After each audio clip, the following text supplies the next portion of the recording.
ایک بزنس ہے، ایک اسٹریٹجی پہ چل رہا ہے، آپ آل ٹوگیدر ایک سیکنڈ میں ساری اسٹریٹجی چینج کرتے ہیں، تو بزنس کے ساتھ کیا ہوگا؟ وہی پاکستان کے ساتھ ہوا ہے۔ اور ابھی جو یہ حالات ہو گئے ہیں ہمارے پاس، ابھی 1.2 بلین ہم نے دینا ہے چائنا کا اگلے مہینے میں، ہمارے پاس ایک ٹوٹی کوڑی نہیں ہے۔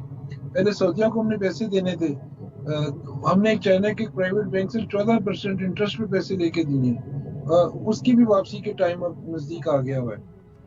پاکستان میں جو انویسٹمنٹ ہوئی ہے سی پیک کی، اس کے اوپر جو سا یہ بینکوں کے لون ہے، چائنیز بینکوں کے لون ہے، چائنیز کمپنی نے لیے ہیں، ان کی واپسی شروع ہو گئی ہے، اور پروجیکٹ یہاں پہ شروع ہی نہیں ہو سکے۔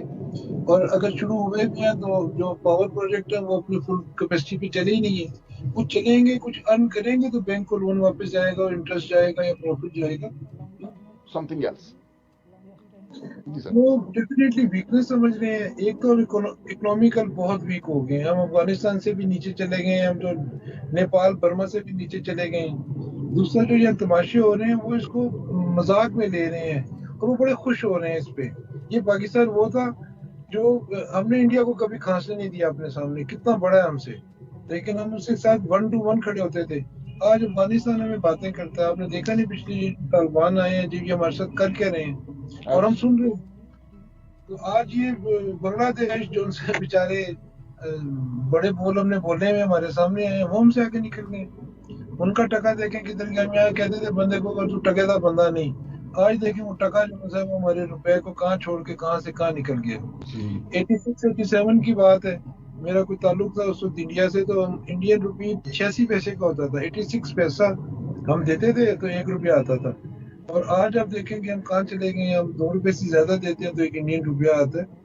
اور جو کمپیریزن آتے ہیں ہماری گورنمنٹ کی طرف سے، وہ یہ تو آتا ہے کہ پاکستان میں پیٹرول سب سے سستا ہے، لیکن وہ ہمارے کرنسی کی بات نہیں کرتے کہ ہماری کرنسی ان کے کتنے برابر ہے۔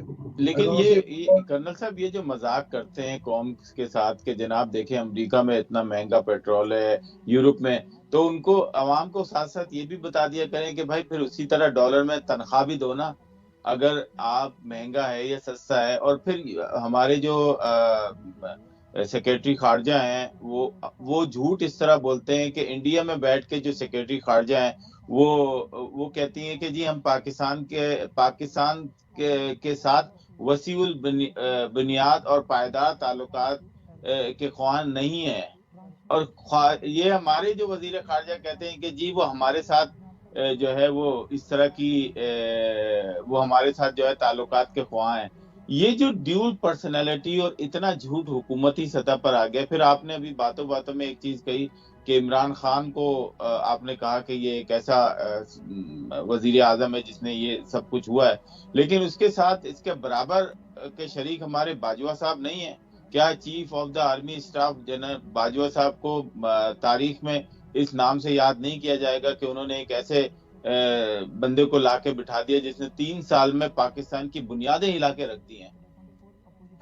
یہ ذمہ داری ان کے پاس جائے گی ڈیفینیٹ۔ تاریخ بڑی بے رحم ہوتی ہے، تاریخ کسی کو معاف نہیں کرتی۔ میں نے صدر ضیاء صاحب کے ساتھ کام کیا، انتہائی نیک آدمی تھے، اللہ کے ولی تھے، ان کی شخصی خوبیاں اتنی زیادہ تھی کہ میں بیان کرنا شروع، جب شہید ہو گئے ان کی فیملی کے پاس رہنے کے لیے گھر نہیں تھا پاکستان میں، ایک گھر نہیں تھا جہاں وہ سر چھپائے، ایک جو ابائی گھر تھا وہ چھوٹے بھائی کو دے چکے تھے۔ اتنا نیک اتنا شریف آدمی تھا، اس کا کرپشن سے دور دور تک کوئی تعلق نہیں تھا، لیکن آج تاریخ کس نام سے یاد کرتی ہے؟ ظالم کے نام سے۔ ہماری جو تاریخ آئے گی وہ آنے والی لکھے گی وہ نیازی کو۔ تو آج بھی نا ہم سمجھدار ہو گئے ہیں، پاکستانی قوم سمجھ گئی ہے، اس کو عقل آ گئی ہوئی ہے۔ آج جب وہ کہتے ہیں نا کہ انڈیا میں 130 روپے ہے تو ہمارا تو 128 روپے پیٹرول، تو ہمارا ایک عام بچہ کہتا ہے کہ جی انڈیا کا 130 روپے ہمارے 65 روپے بنتے ہیں، ہم 65 روپے دینے کو تیار ہیں۔ وہ تو 130 نہیں ہے، وہ تو ہمارے 130 بنتے ہیں تو ان کے تو 65 روپے ہیں، مطلب ہم 65 دیں گے تو ان کا 130 آ جائے گا۔ اسی طرح جب وہ کہتے ہیں جی وہاں پہ تو $2 کا، تو فوراً ہمارا بچہ بھی حساب لگا کے بتا دیتا ہے کہ $2 تو 340 روپے بنتے ہیں، $1 تو 172 روپے بنتے ہیں۔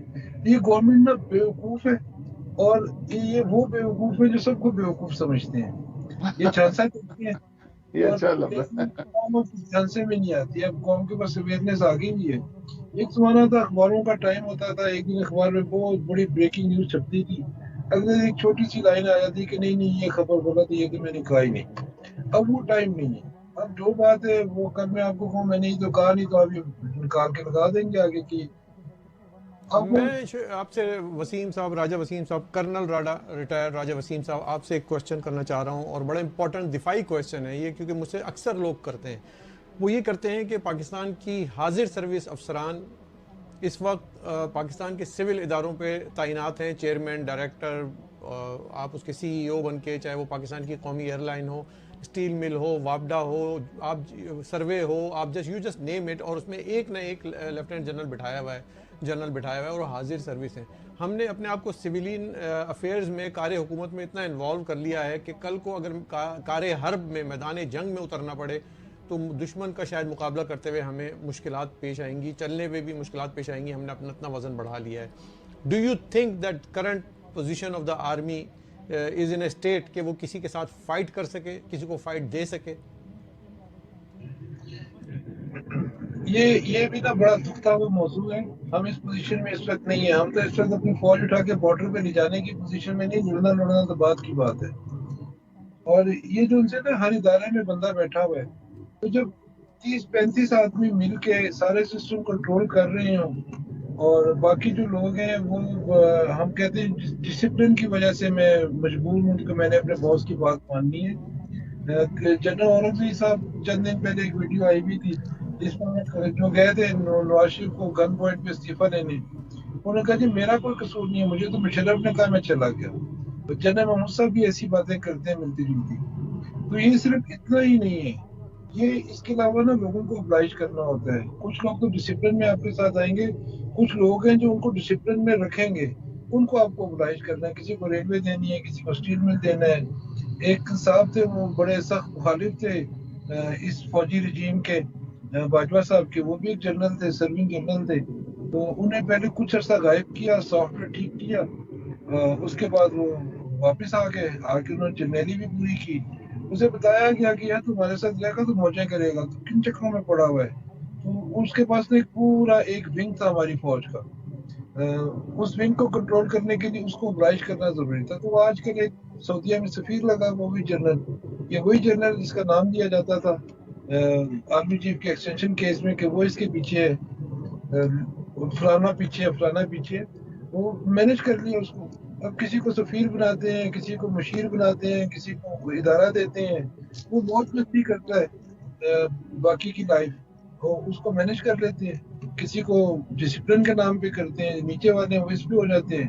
بڑے والوں کو مینج کرنا پڑتا ہے، ان کو ان کے بھانجے بھتیجوں بھائیوں شائیوں کو نوکری دینی پڑتی ہے. اور ان کو پوری ایک اسٹیل مل دے دیا ہے ایک جنرل بریگیڈیئر شجاع صاحب کو، تو وہ اپنی پوری فیملی کو oblige کر رہے ہیں. وہاں جب کھانے کے لیے کچھ نہیں بچا تو انہوں نے اسکریپ بیچا ہے. جب اسکریپ بھی سارا بک گیا تھا انہوں نے درخت کاٹ کے بیچ دیا، ہزاروں درخت ہیں وہاں لگے ہوئے. تو وہ اب وہ اپنی قیمت لے رہے ہیں کیونکہ انہوں نے کام کیا ہوا اس رجیم کے لیے، ان کو لانے کے لیے، ان کو پلاٹ کرنے کے لیے.